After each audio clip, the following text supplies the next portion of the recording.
Hello guys, I'm Mommy Cheryl ng Kusina ni Cheryl and please subscribe for more videos. Thank you. Good evening everyone. Ngayon naman ay magluluto tayo ng tulya. So ayan, nagtitinda ng tulya worth 100 pesos. Yan yung mga ingredients natin. Luya, kamatis, bawang, and sibuyas. Salang na yung ating casserole. Maglagay ng mantika. So, once mainit na yung ating mantika, ilagay na rin yung ating una yung bawang. Hintayin natin mag golden brown yung bawang. And then, ilalagay na rin natin yung ating sibuyas. Ang ating luya. Kamatis.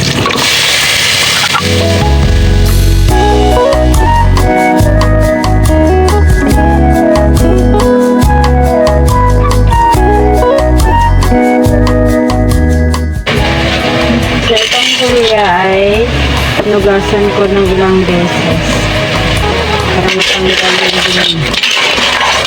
So, yan. Halo-halo na.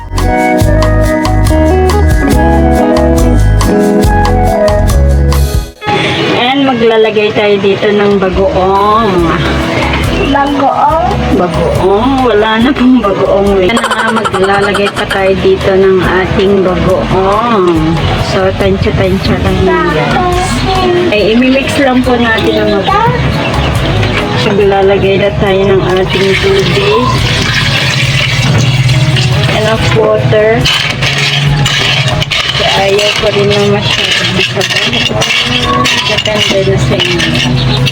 Kasi masarap ang sabaw nito. Ay, nam-nam. Yeah, nam-nam. Ayan. And takpan na muna natin. Maglalagay pala tayo dito ng betchin. Tak-tak.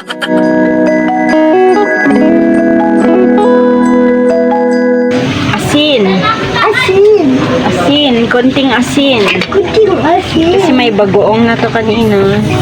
So, hintayin lang natin kumulo. Yung mga iba, bumuka na, bumuka. Bumuka.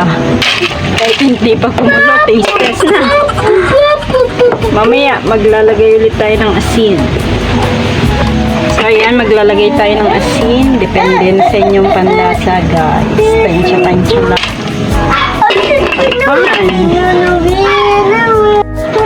So, ayan na, atin ang bubuksan. O, yun, no. Luto na yung ating tulya. At tayo'y kakain na ng dinner. Kain na po tayo. So, yun lang mga sis. Kakain na po tayo. And thank you for watching. God bless. Bye-bye.